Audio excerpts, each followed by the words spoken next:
खाने के लिए बहुत मेहनत करना पड़ता है बॉस। खाना जो है ना, हाँ, हाँ, आसानी से फूड नहीं मिलता है। देखिए और ही उनको देखिए। आज तो हमारा दिन बन गया। सामने बिमल जी बैठे हुए हैं, नमस्कार। Great fan. Thank you ma'am. और कैसे बिमल जी? बस यही हमने सोचा लोकल भूटानीज खाना का एक्सपेरिमेंट किया जाए। आप लोकल फूड एंजॉय करते हैं? बिल्कुल, जब भी जाते हैं बाहर में तो कम से कम कोशिश करते हैं कि भाई लोकल फूड को एंजॉय किया जाए।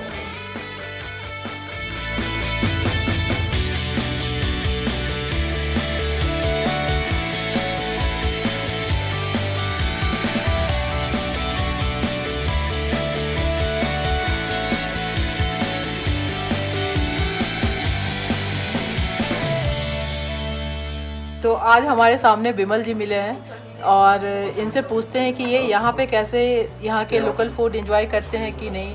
और यहाँ पे क्रिकेट टीम भी आई हुई है क्या भूटान में? नमस्कार नीलू जी। नहीं, ज़्यादातर मौके पे तो मैं वाकई में क्रिकेट टीम के साथ ट्रैवल करता हूँ, लेकिन ये मौका था ऐसा, सोचा कि खुद से घूमूं। भूटान में तो क्रिकेट होती नहीं है, मतलब इंटरनेशनल क्रिकेट, तो मैंने सोचा कि चलो आऊँ।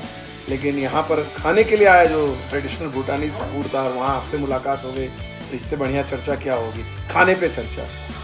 एक आपका वीडियो मैंने देखा था रोहित शर्मा के साथ जी। तो उन्होंने बोला था कि मैं चावल दाल पसंद करता हूँ। In places like West Indies में जहाँ पर खाने पीने की थोड़ा सा इंडियन खाने की दिक्कत होती है, इंडियन ऑस्ट्रेलिया तो दिक्कत नहीं होती है। रोहित शर्मा का खाना मतलब जैसे कई लोग जैसे सोचते हैं कि यार ये लोग तो सुपरस्टार क्रिकेटर हैं, 5 स्टार में रहते हैं, क्या पता नहीं क्या खाते होंगे। आम जन दाल चावल ही खाते हैं हम लोग। पक्का? हाँ, और क्या, अभी दाल चावल सब जगह मिलता है। और रोटी वगैरह सब्जी वैसे ही जैसे आम इंडियन घर में भी, और क्या, पेटेंट खाना है तो हमारा। सबसे दाल पसंदीदा चावल। कौन है? चावल दाल, ये जो मेरा सबसे फेवरेट है दाल चावल। फेवरेट मतलब मैं कहीं पे भी कभी भी खा। शुद्ध शाकाहारी देसी खाना हो गया। अरे तो मेरे को वो पसंद है भाई, मैं बचपन में यही खा के पला बड़ा हूँ यार। और मैं रसम राइस भी खाता था। हम साउथ इंडियन है तो घर में हमारे रसम राइस भी बनता था, मेरे को बहुत पसंद है। तो अभी भी जब यहाँ पर भी मिलता है दाल, तो चाहे वह कोई भी दुनिया के कोने में हो, दाल तो आपको मिल ही जाता है। इंडियन रेस्टोरेंट्स अभी सब जगह खुले हुए हैं। तो क्या ऐसा सच में कि वो चावल दाल खाना पसंद करते हैं? हाँ बिल्कुल, मुझे तो हैरानी होती है एक्चुअली। इंटरव्यू में नॉर्मली हम लोग इस तरह के सवाल पूछते नहीं उनसे, मैच के बारे में या खेल के बारे में पूछते हैं, लेकिन वो इंटरव्यू चल रहा था लंबा, और तो मुझे कई बार जिज्ञासा होती है कि खिलाड़ी क्या खाते हैं, क्या उन लोगों का तो क्योंकि फिटनेस को लेकर उनका बहुत स्ट्रिक्ट रेजिम रहता है। तो उन्होंने बताया, मैं बताना चाहूंगा आपके दर्शकों को, खिलाड़ी भी ज्यादातर जो खिलाड़ी हैं, जो अलग जिस हिस्सों से आते हैं, वो वही खाना लगभग मेंटेन रहते हैं, अनलेस एंड अनटिल कोच ने कहा हो कि ये पर्टिकुलर खाना नहीं खाना है। हाँ। तो आप लोग मतलब हमेशा एक जगह पे तो रहते नहीं है, आज यहाँ पे कल दूसरी जगह में, तो इंडियन फूड मिल जाता है वहाँ पे? देखिए, पिछले 8-10 सालों में सिचुएशन काफी बदल गई है। अगर आप देखिएगा 15-20 साल पहले जाइएगा, जब सचिन तेंदुलकर या सौरव गांगुली दौरा करते थे, उस जमाने में इतने इंडियन रेस्टोरेंट होते नहीं थे और इतनी फैसिलिटीज नहीं होती थी। तो वहां पर आप देखोगे, चाहे वेस्ट इंडीज में, चाहे इंग्लैंड में, चाहे ऑस्ट्रेलिया में, जो इंडियंस वहां रहते थे वो खिलाड़ियों को इनवाइट करते थे, या तो अपने घर में इनवाइट करते थे या अपने घर का बना खाना, चावल हो, दाल हो, रोटी हो, वो भेजते थे। और इससे आप देखिएगा कि बहुत सारे पुराने खिलाड़ियों के बहुत सारे भारतीय परिवार हैं जो विदेश में रहते हैं, उनसे बड़े अच्छे रिश्ते हैं, बिकॉज खाना जो है कनेक्ट करता है। आप दुनिया में हर चीज खरीद सकते हैं, सारी चीजें, खाना एक ऐसी चीज है खासकर होममेड, तो वो खिलाड़ियों को एक अलग तरह का कनेक्ट बनता है। आपका फेवरेट फूड क्या है?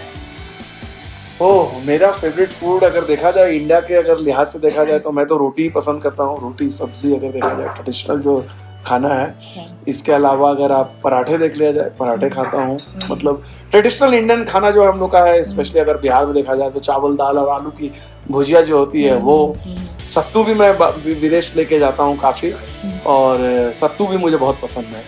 और अपना इंडियन टी जो मिल्क वाली चाय है वो मिल जाती है?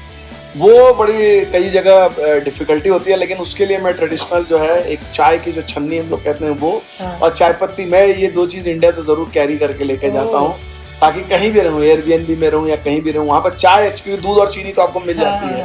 तो ये एक ऐसी चीज है जो डिफिकल्ट है, लेकिन अच्छी चीज ये है कि बहुत सारे विदेशी दौरे पे जब जाता हूँ, अब तो बहुत सारे इंडियन रेस्टोरेंट, तो वहाँ आपको इंडियन चाय भी मिलती है, बहुत सारे इंडियन जो मिलते हैं। वो भी आपको चाय पिलाते हैं। आप प्लेयर के बीच में रहते हैं, प्लेयर से मिलते जुलते रहते हैं, तो कभी ऐसा हुआ कि वो आपको खाने पे इनवाइट किए हो या फिर उनके साथ बैठ के खाना खाए हो? ये देखिए, बहुत सारे जिन खिलाड़ियों के साथ पुराने जो लोग हैं, जिनके साथ संबंध काफी अच्छे डेवलप हो गए, इनफॉर्मल हो गए, वो बुलाते हैं। आपका तो ऑलमोस्ट सभी के साथ है। हाँ, तो कई बार खिलाड़ी जब मुझे बुलाते हैं तो मैं शुरू में हेजिटेट करता हूँ, मैं बोलता हूँ ना, और उसकी वजह कुछ और नहीं है, क्योंकि जब मैं खाने में अगर किसी के साथ बैठा रहा हूँ तो मेरा ध्यान भंग हो जाता है, तो मैं चाहता हूँ कि बात उनसे ज्यादा करो। लेकिन कभी किसी के साथ लंबी बातचीत होती है तो वो खाना, जैसा भी हाल में मैं आपको बताऊं, खाना तो नहीं, विराट कोहली के साथ मैं दुबई में था चैंपियंस ट्रॉफी में, तो उन्होंने कॉफी ऑर्डर की, उन्होंने बोला कि कॉफी पियोगे आप, तो शुरू में मैं बोला अच्छा चलो कॉफी पीते हैं, तो उनको पसंद है एस्प्रेसो, तो उन्होंने बोला कि 2 एस्प्रेसो, तो शुरू में मैंने हाँ बोल दिया, लेकिन फिर मुझे सडनली याद आया कि मैं तो कैफे लाते पीता हूँ, तो मैंने बोला विराट भाई मैं एक कैफे लाता था, तो उन्होंने हाँ चेंज कीजिए। तो मुझे खुद बाद में हंसी आई कि यार दुनिया का शायद मैं पहला शख्स होऊंगा कि विराट कोहली ने जो ऑफर की होगी कॉफी और मैंने उसको चेंज किया, लेकिन उसकी वजह ये थी कि जो मुझे पसंद है, तो वो बड़ी यादगार है। कोहली के साथ वो कॉफी खाना नहीं हुआ, लेकिन पहले खाया हूँ उनके साथ रणजी ट्रॉफी वगैरह के टाइम में, शुरुआती दौर में। रोहित शर्मा के साथ 2-3 बार मौके मिले हैं, हार्दिक के साथ खाने का मौका मिला, एक बार अक्षर पटेल के साथ, इरफान पठान के साथ, आरपी सिंह, बहुत सारे खिलाड़ी हैं, लेकिन मुझे सबसे यादगार रहा है, मुझे सौरव गांगुली ने एक खाना खिलाया था, वो भी आपको बड़ी हंसी आएगी। ये 2004-5 की बात है, वो पाकिस्तान जा रहे थे दौरे पे, तो उनकी पत्नी थी ताज होटल दिल्ली में और उनकी बेटी सना जो है बड़ी छोटी थी, तो उन्होंने बोला कि आप खाना खाओ, तो मैंने बोला नहीं मैं खा के आऊँ, पहले मैंने बोल दिया। करीब 1-1.5 घंटे तक उनके रूम में हम लोग बातचीत करते रहे, तो उनकी डोना गांगुली जो उनकी वाइफ है, उन्होंने बोला कि चलिए आपने खाना नहीं खाया लेकिन मैं आपको खिचड़ी खिलाती हूँ, तो उनकी सना के लिए वो बना रही थी, तो खिचड़ी, और खिचड़ी के साथ फिर मैंने बोला कोक लूँ, तो खिचड़ी और कोक का कॉम्बिनेशन, तो सौरव गांगुली ने मुझे टोका भी, बोला यार ये क्या कॉम्बिनेशन, तो वो याद है। तो ऐसे खिलाड़ियों के साथ अच्छा, लेकिन नॉर्मल रहता है उनके साथ भी मैंने देखा। आपका यही अंदाज हम लोग को बहुत पसंद आता है, जैसे आप बेवाकी से बोलते हैं और जैसे अपनी बात को सामने रखते हैं।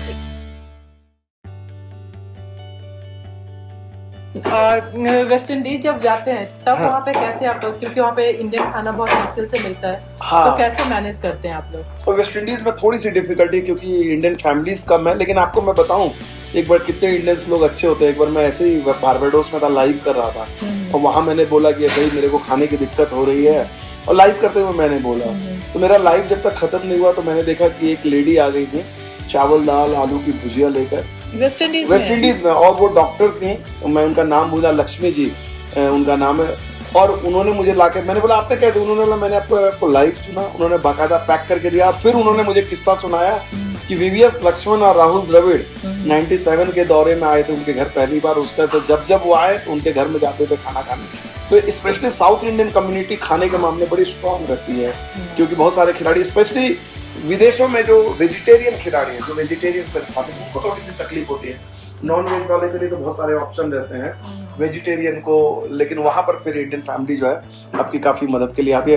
वेस्ट इंडीज में थोड़ा सा चैलेंजिंग है, बट लेकिन बाय एंड लार्ज अब मैं देखता हूँ पिछले कुछ सालों में आपको उतनी दिक्कत नहीं होती है भारतीय खानों की। अच्छा, और इतने सारे आपके फैन हैं, तो जब फैन आपको मिलते हैं एयरपोर्ट पे या कहीं ऐसी जगह पे, तो कैसा लगता है आपको? नहीं, वो तो बहुत अच्छा लगता है, बहुत सारे फैंस हैं। मुझे सबसे अच्छी चीज़ लगती है कि खाने के लिए ऑफर करते हैं। एक बार मुझे याद है फरीदाबाद के वो शख्स, मैं उनका नाम भूल रहा हूँ, उनको भी ऐसे मैंने लाइव में कहा, तो वो ओवल्स आए थे, चाय लेकर आए थे, गर्म चाय उन्होंने मुझे पिलाई थी।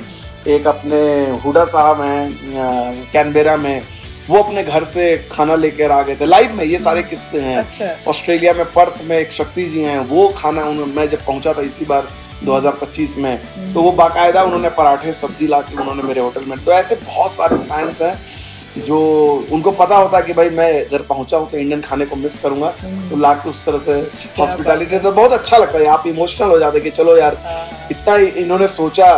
खाना तो आपको पता ही है कि खाना एक ऐसी चीज है, एक अलग तरह का इमोशन लेके आती है। और कभी ऐसा हुआ कि आप खुद से कभी खाना, कुछ भी ऐसा कोई डिश ट्राई किया हो बनाने के लिए? ये थोड़ा सा डिफिकल्ट है, लेकिन मैंने एक बार जो है ब्राजील में गया था, रियो में, तो वहाँ हमारे साथ दिग्विजय सिंह थे, रिपोर्टर हमारे साथ, या कैमरा, वो लोग रोज खाना बनाते थे। तो ब्राजील में मैंने खीर बनाई थी, खीर मुझे आती है बनाने के लिए, तो वो मैंने खीर, तो मुझे लगता है बनाना, अदरवाइज मैं चाय, ऑमलेट, ब्रेड, इन सब से ज्यादा आगे नहीं बढ़ पाया हूँ। तो खीर बनाई थी, वो भी ब्राजील। लेकिन चाय और ऑमलेट आप बनाते हैं, खुद से बनाते हैं? खुद से बनाते हैं। Thank you so much. Thank you. आप सभी लोगों से नए साल में गुजारिश है कि तड़का मार के विद नीलू चैनल को सपोर्ट करें। आप लोगों ने अब तक लाइक किया है, सब्सक्राइब किया, जो नहीं किए हैं कम से कम वो लोग करें, और अपने जितने आपके रिश्तेदार हैं, दोस्त हैं, सब में व्हाट्सएप से फैला दीजिए, क्योंकि यहाँ पर इस साल आपको कुछ नए लोग दिखेंगे इस चैनल में। खास तौर पर खिलाड़ी आएंगे, खिलाड़ी खेल के नहीं खाने की बात करेंगे। Thank you so much Bimal ji, thank you so much. Thank you. Bimal ji से बात करके मेरा तो दिन बन गया। Thank you guys, happy new year all of you.